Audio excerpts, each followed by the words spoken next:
Hi friends, welcome to my channel. आज की video में मैं आपको दिखाऊंगी साइकेट्रिक केस स्टडी और केस प्रेजेंटेशन कैसे बनाते हैं। और एनसीपीपी इसमें ऐसे ही बनता है। साइकेट्रिक में क्या होता है कि जो केस स्टडी है और केस प्रेजेंटेशन है वो सेम ही बनती है। वो और एनसीपीज की तरह नहीं बनती है कि प्रेजेंटेशन में हम कंपैरेटिव स्टडी करेंगे और केस स्टडी में हम डिजीज़ कंडीशन लिखेंगे। वो नहीं होता है जैसे कि हम एमएस के सब्जेक्ट में या फिर अपना पीडियाट्रिक में करते हैं ना। इसमें सेम ही बनता है। और जो आपका एनसीपी है वो भी कुछ हद तक ऐसा ही बनेगा।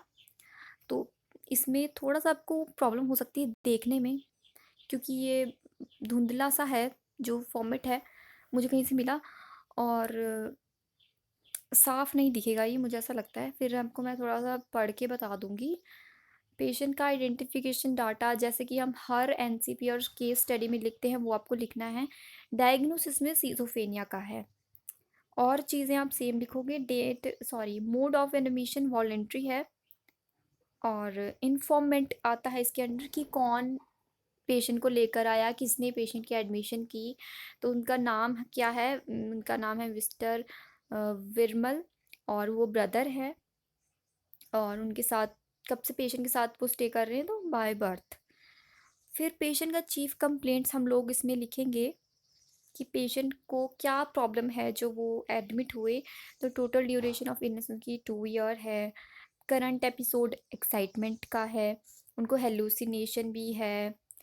और जो जो प्रॉब्लम्स हेलुसिनेशन की, इल्यूजन की, सिजोफ्रेनिया में रहती है वो हम लोग इसमें लिख देते हैं चीफ कंप्लेंट्स में। जैसे कि हम हर एक एनसीपी में लिखते हैं chief complaint, past medical surgical history, ये चीज़ें भी इसमें आएंगी। ऐसा नहीं है कि वो इसमें नहीं आएगी। सिजोफ्रेनिया के पेशेंट में सब कुछ वैसे ही आएगा। और दूसरा कोई डायग्नोस आपका है वो भी इसी तरह से आप बनाओगे, तो बुक सामने रख लेना अपनी साइकेट्रिक की, तो आपका बन जाएगा। फॉर्मेट आपको पता होना चाहिए, आप आगे तो बुक से बहुत आराम से बना सकते हो। प्रेजेंट इलनेस के बारे में हम लोग लिखते हैं इसमें कि पेशेंट का प्रेजेंटली क्या सिचुएशन है, वो लिखेंगे आप लोग इसमें। तो सिजोफ्रेनिया में क्या क्या प्रॉब्लम होती है? ज़्यादातर अफेक्ट डिस्टर्बेंस होता है, एम्बिवेलेंस भी होता है एक प्रॉब्लम। यानी कि कॉन्ट्राडिक्टरी फीलिंग्स हो जाती है पेशेंट की एक ही पर्सन के लिए, कि ये मुझे मार भी सकता है, उसके टुवर्ड्स लव भी है और हेट भी है। यानी कि ऑटिस्टिक थिंकिंग, पॉजिटिव सुसाइडल उसका थॉट हो जाएगा, टेंडेंसी रहेगी। उसकी पास्ट साइकेट्रिक हिस्ट्री भी आपको लिखनी है। जैसे कि हम पास्ट मेडिकल हिस्ट्री लिखते हैं अपना एमएस के एनसीपी में, सर्जिकल हिस्ट्री लिखते हैं, वैसे आपको इसमें साइकेट्रिक हिस्ट्री लिखनी है कि उनको पहले भी ऐसी कोई प्रॉब्लम थी, तो हाँ उन्हें प्रॉब्लम थी। उन्होंने क्या किया था कि अटेम्प्ट टू सेल्फ हार्म, और फिर वो हॉस्पिटलाइज हुए थे 2018 में। उनका ट्रीटमेंट चल रहा है एंटीसाइकोटिक ड्रग और एंटी डिप्रेसेंट्स। फिर पास्ट मेडिकल हिस्ट्री भी लिखनी है। साइकेट्रिक तो हमने लिख ली, फिर मेडिकल भी आप लिखोगे कि मेडिकली उन्हें कोई प्रॉब्लम थी, तो उसमें लिखा कि हाँ उनको निमोनिया और कफ की प्रॉब्लम थी जिस वजह से वो हॉस्पिटलाइज्ड हुए हैं। और इसके बाद फैमिली हिस्ट्री आप लिख लोगे। इसमें फैमिली ट्री तो बनाना बड़ा इजी काम है, ये तो बताने की ज़रूरत नहीं है मुझे। नेक्स्ट पेज पे चलते हैं हम। इसमें फैमिली की साइकेट्रिक हिस्ट्री की, फैमिली में कोई पेरेंट्स में मदर, उनको मम्मी पापा को कुछ है तो नहीं प्रॉब्लम साइकेट्रिक।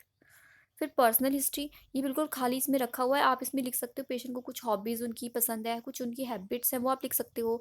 जैसे कि वो स्मोकर है, अल्कोहलिक है, वेजिटेरियन और नॉन वेजिटेरियन, उन्हें कुछ पसंद तो नहीं, जैसे कि किसी को फार्मिंग करना पसंद होता है, खेती बाड़ी करना। और क्या होता है वो, जैसे कि किसी को कपड़े सिलना पसंद होता है, बुक्स पढ़ना, टीवी देखना, मोबाइल चलाना, जो भी हॉबीज़ है पेशेंट से पूछो और लिख दो। नेक्स्ट आ जाता है जो चीज़ें सबसे ज़्यादा ज़रूरी है वो अब इसमें आती है। साइकेट्रिक मेंटल स्टेटस एग्जामिनेशन, जो कि केस स्टडी में और साइकेट्रिक की केस प्रेजेंटेशन में और साइकेट्रिक के एनसीपी में लिखना होता है मेंटल स्टेटस एग्जामिनेशन। इसके ऊपर मैंने पहले ही वीडियो बना चुकी है, वो वीडियो ज़रूर देखना। उसमें बहुत अच्छे से एक पेशेंट का हमने लिया था, तो वो बनाया है उसमें। और ये जो हमारा पेशेंट है इसका आपको जनरल अपीयरेंस एंड बिहेवियर लिखना होता है एमएससी जब हम करते हैं मेंटल स्टेटस एग्जामिनेशन। तो बिहेवियर आपको देखना है कैसा है उनका बिहेवियर टुवर्ड्स द एग्जामिनर। उनकी अब स्पीच देखोगे वो कैसे बातचीत कर रहे हैं, बहुत जल्दी जल्दी बोल रहे हैं, धीरे बोल रहे हैं, लाउड बोल रहा है, बहुत ही हाई पिच है, या फिर वो धीरे धीरे बात कर रहे हैं, ये सब इसमें आता है चीज़ें। तो राइटिंग तो इतनी ख़राब नहीं है वैसे, साफ़ राइटिंग है जिनने बनाया है ये। मूड एंड अफेक्ट हम देखेंगे, सब्जेक्टिव मूड देखेंगे, ऑब्जेक्टिव। ये आंसर मुझे बहुत मुश्किल से मिला आपके लिए। थोड़ा धुंधला है, ये ब्लर्ड है, लेकिन आपको इससे काफ़ी हद तक मदद हो जाएगी। बाकी आपको कुछ चीज़ें अगर समझ नहीं आती तो एक बार अपनी बुक खोलना साइकेट्री की, नहीं तो इंटरनेट से आपको मिल जाएगा। काफ़ी हद तक आपको इससे मदद हो जाएगी। मगर थॉट के बारे में हम लिखते हैं, जो नेक्स्ट पॉइंट आता है वो थॉट पेशेंट का कैसा है, उनके आइडियाज़ कैसे हैं। फिर परसेप्शन, परसेप्शन में क्या होता है कि जो सिज़ोफ्रेनिया पेशेंट होते हैं उनमें इल्यूज़न, हेलुसिनेशन प्रेज़ेंट होता है, उनको ये प्रॉब्लम रहती है। कॉग्निशन, कॉग्निटिव फंक्शन हम देखेंगे जिसके अंदर कॉन्शियसनेस पेशेंट की आएगी कि पेशेंट कैसा है, ओरिएंटेड है या फिर नहीं है। वो टाइम के लिए तो डिसओरिएंट है, उसको पता ही नहीं कि क्या टाइम हुआ, लेकिन उसे पता है कि कौन से प्लेस पे वो है, कौन सा पर्सन उसके साथ है, कौन उसके आगे है, कौन उसके पीछे है, उसे पता है। अटेंशन एंड कंसंट्रेशन आप पेशेंट का लिखोगे। देन उसके बाद मेमोरी के बारे में आप लिखोगे, पेशेंट की इमीडिएट मेमोरी। इसमें टिक नहीं किया है तो आपको कर लेना है इसमें टिक, जैसे इमीडिएट मेमोरी आप उसकी लिख दो कि हाँ भाई इंटैक्ट है, रिसेंट इंटैक्ट कर दो। रिमोट मेमोरी भी होती है एक, इसमें शायद मिसिंग है वो। फिर उसके बाद पेशेंट का इंटेलिजेंस के अंडर हम आ जाते हैं, जिसमें कि जनरल इन्फॉर्मेशन पेशेंट से आप कुछ बातचीत करके पूछ सकती हो कि आप बताइए कि आपके उधर का सीएम कौन है या फिर हमारा कौन राष्ट्रपति है। इस टाइप से आप उनसे क्वेश्चनिंग, उनकी इंटेलिजेंस पूछ सकते हो, अर्थमेटिक एबिलिटी पूछ सकते हो। फिर आपको उस हिसाब से उनका टिक कर देना है। एब्स्ट्रैक्शन पूछेंगे, जजमेंट पेशेंट की देखेंगे कैसा है, उनसे कुछ क्वेश्चनिंग करते हैं इसमें। ये सारी चीज़ें मेरा एक बार वो एमएससी का आप वीडियो देखोगे ना तो आपको समझ आ जाएगा कि इसका मतलब क्या है। अगर जजमेंट पूछा गया तो इसका मतलब है क्या, इनसाइट पूछा गया तो इसका मतलब है क्या, ये सब उसमें लिखा हुआ है। उस वाला जो मैंने वीडियो बनाया था उसमें आपको मिल जाएगा। फिर पेशेंट से इंसाइट के बारे में पूछेंगे, awareness of abnormal behaviour. Insight यानी कि पेशेंट को खुद के बारे में पता भी है कि वो साइकेट्रिक डिसऑर्डर का शिकार हो चुका है, और या फिर वो ऐसा सोच रहा है कि मैं सिर्फ बीमार हूँ, मुझे सिर्फ कोई छोटी मोटी बीमारी है। ये इंसाइट होता है कि पेशेंट को पता है कि नहीं। उसके बाद पेशेंट का फिजिकल एग्जामिनेशन हम लोग लिखते हैं, जैसे कि नॉर्मली हम फिजिकल एग्जामिनेशन करते हैं। साइकेट्रिक में इतना लंबा चौड़ा एग्जामिनेशन नहीं करना है, बस थोड़ा बहुत आपको लिखना है। पेशेंट का हाइट वेट लिखोगे, ये चीज़ें लिखोगे, head, chest, mid arm circumference. General appearance तो हमने पहली पेशेंट की देख ली थी, तो इसमें फिर से जैसे कि इन्होंने बताया कि as mentioned in previous MSc. उसके बाद ये थोड़ा सा ब्लर्ड है, तो इसमें हेड टू टू एग्जामिनेशन में आप क्या लिखोगे कि दिख नहीं रहा है, तो मैं आपको नॉर्मली बता देती हूँ। हेड के बारे में लिख देना, स्कैल्प का लिख देना, आइज़ का उनका विजन आप लिख देना कि उनको दिखता है या फिर उनको कोई मायोपिया, हाइपरमेट्रोपिया या स्पेक्स लगा है, तो वैसा लिख लो आप, है ना। फिर नोज़, ईयर्स कुछ डिस्चार्ज है तो लिखो, नहीं तो आप नॉर्मल लिखोगे। सब कुछ आप सब नॉर्मल ही लिखोगे, एक्सट्रीमिटीज़ तक आपने ऐसे ही कर लेना है, उनका जेनिटल एरिया सब ऐसे ही लिखोगे, आपकी नॉर्मल है। क्योंकि जो मेन प्रॉब्लम है वो उनकी मेंटल स्टेटस की है, वो हमने लिख दी। अब फिजिकल एग्जामिनेशन में तो ऐसा कुछ करने की आपको ज़रूरत नहीं है, आप सब चीज़ों को नॉर्मल लिख दो। और या फिर आप थोड़ा थोड़ा लिख सकते हो कि बढ़ा करके भी आप लिख सकते हो। आप अगर आप लिख रहे हो abdomen के बारे में तो shape of the abdomen is normal, normal bowel sound present, ऐसे आप लिख लो। जैसे एक्सट्रीमिटीज़ का लिख रहे हो तो नॉर्मल रेंज ऑफ मोशन। तो इसमें जगह भी देखो कम ही है, तो इतना कुछ नहीं करते हैं इसमें। जैसे कि हम मेडिकल सर्जिकल नर्सिंग का एनसी बनाते हैं ना, वैसा ही आप फिजिकल एग्जामिनेशन बना सकते हो, थोड़ा सा ही जगह में बनेगा। उसके बाद पेशेंट का इन्वेस्टिगेशन, जैसे आपको कोई पेशेंट मिला है तो आप उनका फ़ाइल उठाओ तो उनको इन्वेस्टिगेशन उसमें से मिल जाएगा। पेशेंट का इसमें हुआ है कि ब्लड शुगर, यूरिया, और क्या है ये, सीरम क्रेटिनिन है, एल्बुमिन है, बिलिरुबिन है। साफ़ तो नहीं है पर मैं वर्बली बता रही हूँ। पेशेंट की सबकी ही वैल्यू नॉर्मल आई है, हमारे पेशेंट की सारी वैल्यू ठीक है। फिर आपको जो मेडिकल ट्रीटमेंट इसमें दी जाती है वो एंटीसाइकोटिक होती है, एंटी डिप्रेसेंट भी इसमें दी जाती है। और एंग्जियोलाइटिक जो ड्रग होती है ना, जो कि एंटी एंग्जाइटी में दी जाती हैं, बेंजोडाइजिपिन हो गई अपनी, और सीडेटिव हिप्नोटिक्स हो गई, इस टाइप की ड्रग्स भी सिजोफ्रेनिया के पेशेंट में दी जाती हैं। तो इसमें हेलोपेरिडोल है, सोडियम वाल्पोरेट दवाई है एक, इमिप्रामिन होती है, एंटी डिप्रेसेंट होती है ये।